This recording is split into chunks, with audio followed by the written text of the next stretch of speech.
कि जाति का कार्ड नहीं चला उनका, जो उन्होंने चुनाव में कोशिश करी, धर्म का कार्ड उनका नहीं चला। तो तीसरा कार्ड जो फॉल्ट लाइन्स विदेशी भी ढूंढते रहे, नॉर्थ साउथ डिवाइड को उन्होंने फिर से प्ले करने की कोशिश करी है। साउथ में उनको एक स्टेट मिल गया है, कर्नाटका है, तो उसके दाव पे देखेंगे भाई नॉर्थ का वोटर तो बेवकूफ़ है, वो तो मैच्योर नहीं है, राहुल गांधी बोलते ही हैं।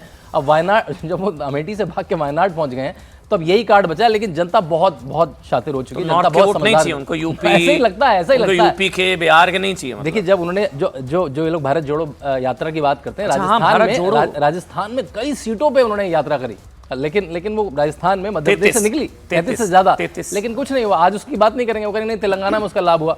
तो राहुल गांधी को सेल रिपैकेज करके जिस तरह से कोशिश करें, तो मेरे ख्याल से नॉर्थ साउथ डिवाइड, क्योंकि अब तो वो सांसद भी साउथ के हैं, उनको मलयालम बोलनी भी नहीं आती है और वो साउथ के वायनाड के सांसद हैं, तो मेरे ख्याल से यही कार्ड बचा है। लेकिन जनता उनको और जोर से ठुकरा देगी। अब वो नॉर्थ आके देखें, चुनाव लड़के देखें कहीं से, जनता उनको किस तरह से भगाएगी वहाँ से, उनके परिवार का कोई लड़के देखे वहाँ से, उत्तर प्रदेश से कहीं से भी।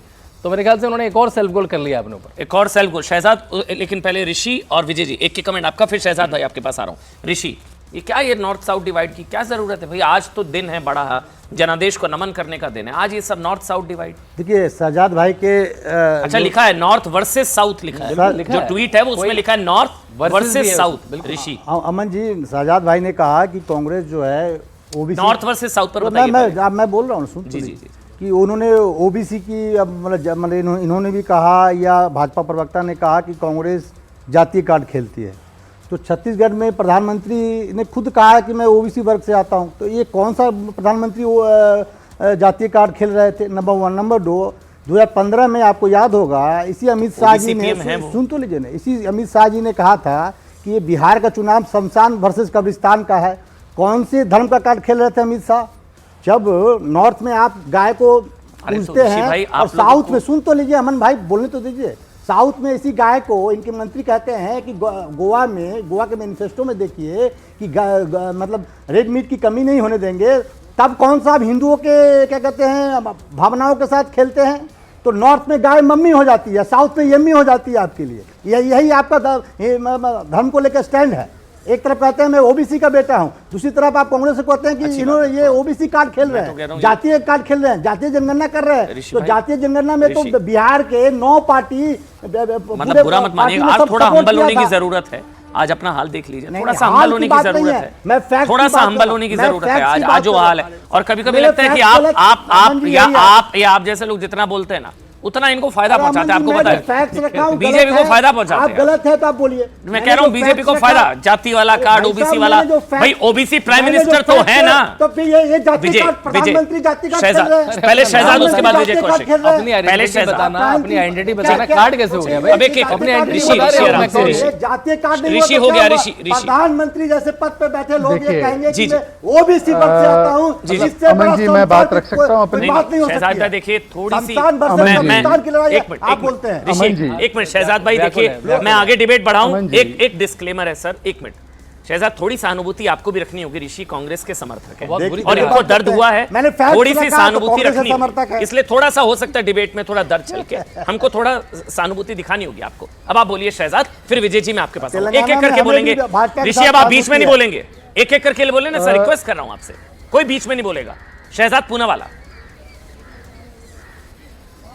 देखिए, यदि एक तथ्य को स्टेट करना, विभाजन की राजनीति करना होता है तो राहुल गांधी जी ने तो बताया कि वो जनेऊधारी ब्राह्मण है, उन्होंने तो कोर्ट पर जनेऊ पहने हुई तस्वीर बता दी, तो क्या वो बांटने की राजनीति कर रहे थे? वो तो एक तथ्य है ना।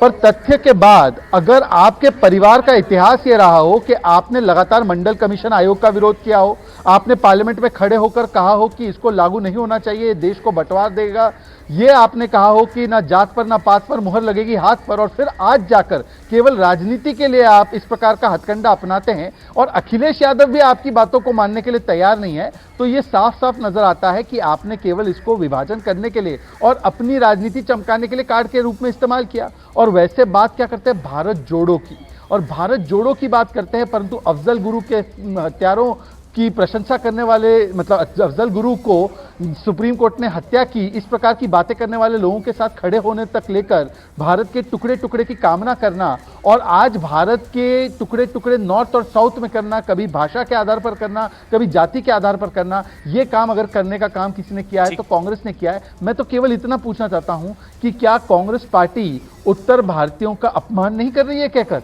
मतलब वो कहना क्या चाह रही है जब ये कह रही है द साउथ, मतलब कि नॉर्थ में आपको रिजेक्ट किया गया, तो क्या नॉर्थ के वोटर्स जो है या नॉर्थ इंडिया के जो लोग हैं उनमें क्या कमी है? कांग्रेस क्या बताना चाह रही है? ऋषि जी, आप तो नहीं करेंगे तो आपको जो प्रचंड बहुमत विश्लेषक कैसे बैठे हैं सारे मिलेगा? सब नॉर्थ से हैं। अगर वो ये सब नहीं करेंगे शहजाद, तो आपको कहां से 166, 114 और ये 54 मिलेगा? नहीं भारत जोड़ो यात्रा निकलेगी राजस्थान से, तो आपको कहां प्रचंड बहुमत मिलेगा? तो ये तो आपके लिए भी जरूरी है। बहरहाल विजय जी, अभी मैं देख रहा था, अभी जो अखिलेश यादव का जिक्र हुआ, ये प्रवक्ता है अनुराग भदौरिया, उन्होंने परमिशन के साथ ही ट्वीट करा होगा, वो तो बिना परमिशन के। वो कह रहे हैं कि कांग्रेस को अखिलेश का असली मतलब अखिलेश वखिलेश का मतलब समझ आ गया होगा। अब सोचिए, अपने सुना रहे हैं आप लोगों को, तो हमारा अमन भाई, सबसे पहले तो मैं आपके चैनल के माध्यम से मोदी जी और अमित शाह जी की रणनीति और उनके राजनीतिक षड्यंत्रों के लिए जो उन्हें जीत मिली है इन 3 राज्यों में, उसके लिए बधाई देता हूं। उनकी हिंदी थोड़ी कमजोर है सर, उसको कौशल के नाम पे षड्यंत्र जैसा राजनीतिक षड्यंत्र सफल रहे। नहीं, अच्छा एक मिनट कौशिक जी, नहीं कौशिक जी की हिंदी थोड़ी कमजोर है, वो कौशल कहना चाह रहे थे, राजनीतिक कौशल, उनके मुंह से षड्यंत्र निकल गया है ना। प्रधानमंत्री राजनीतिक कौशल की बात कर रहे हैं, विश्व को विजय षड्यंत्र। फिर शहजाद आ रहा हूं, विजय हाँ, तो उनके जो राजनीतिक षड्यंत्र सफल हो रहे हैं उसके लिए मैं उन्हें बधाई देता हूं। इसके लिए कहीं ना कहीं हमारी पार्टी की भी कमी है निश्चित तौर पर, जो हम इनके षड्यंत्रों का जवाब नहीं दे पा रहे। कैसे षड्यंत्र? आप देखिए महादेव ऐप वाला मामला, जो जिसको गवाह बनाया गया था भाजपा द्वारा फर्जी सीबीआई और ईडी के माध्यम से, उसने बाद में विशेष जज को लिखी चिट्ठी में बीजेपी ने उसको गवाह बनाया था सीबीआई और ईडी के द्वारा।